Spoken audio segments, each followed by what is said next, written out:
আমার নাম রাসেল রানা সম্রাট, বাসা জয়পুরহাট জেলার একটা অজপাড়া গায়ে। আমাদের গ্রামের পাশ দিয়ে একটা নদী বয়ে চলে গেছে। শীতকালে পানি বেশি থাকে না, কিন্তু হাঁটু জল পরিমাণ পানি বরফের মতো ঠান্ডা। নদীর ওপারে হিন্দু পাড়া গ্রাম। আজকের ঘটনা সেই হিন্দু পাড়ারই একজন গ্রাম্য চিকিৎসককে কেন্দ্র করে। যার ঘটনা বলছি তিনি পেশায় একজন স্কুল মাস্টার, কিন্তু এর পাশাপাশি গ্রাম্য চিকিৎসক হিসেবেও তার বেশ সুনাম রয়েছে।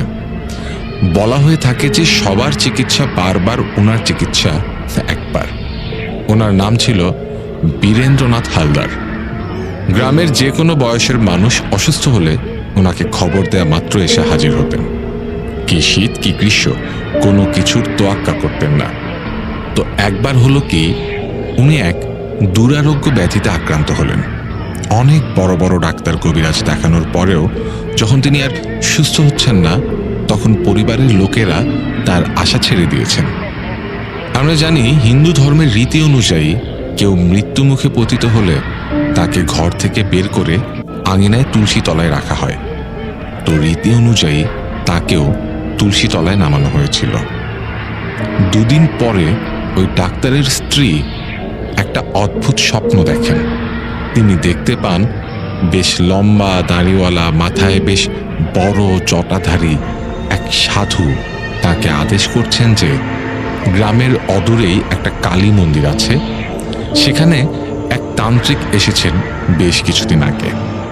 রাত্রি দ্বিপ্রহরের সময় ওই তান্ত্রিকের কাছে গিয়ে সমস্যার কথা খুলে বলতে হবে, তাতেই নাকি সমস্ত মুশকিল আসান হবে। উনি স্বপ্নটা দেখার সাথে সাথেই ঘুম থেকে জেগে ওঠেন। পরদিন স্বপ্নে পাওয়া আদেশ অনুযায়ী সেই কালী মন্দিরে গিয়ে দেখেন সত্যি সত্যি এক তান্ত্রিক বাবা এসেছেন। উনি কাছে গিয়ে প্রণাম করতেই সাধু বলে উঠলেন, আমি জানি তুমি কেন এসেছ। তোমার স্বামী সুস্থ হয়ে উঠবেন, কিন্তু তার জন্য বাড়িতে বড়সড় একটা হোম করতে হবে। বাকি কাজ আমিই করব। এই বলে সেদিনের মতো তান্ত্রিক ডাক্তার পত্নীকে বিদায় করলেন। এর ঠিক 2 দিন পর ডাক্তার বাড়িতে বেশ বড় করে একটা পূজা হলো। পূজার পর থেকেই মাঝরাতে গ্রামের বিভিন্ন জায়গায় বিচিত্র রকমের শব্দ শোনা যেতে লাগলো।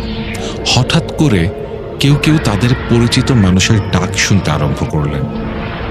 পরপর 2 দিন এমন হওয়াতে গ্রামের লোক একটু ভয় পেতে শুরু করল। দ্বিতীয় রাতে কিছু বুঝে ওঠার আগেই গ্রামের শেষ সীমানার একটা বাড়ি থেকে কান্নার শব্দ শোনা গেল।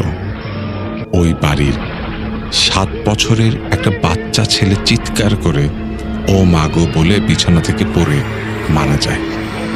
তার পরের কাহিনী বেশ ছোট। ডাক্তার আস্তে আস্তে সুস্থ হন, তিনি এখনো দিব্যি বেঁচে আছেন।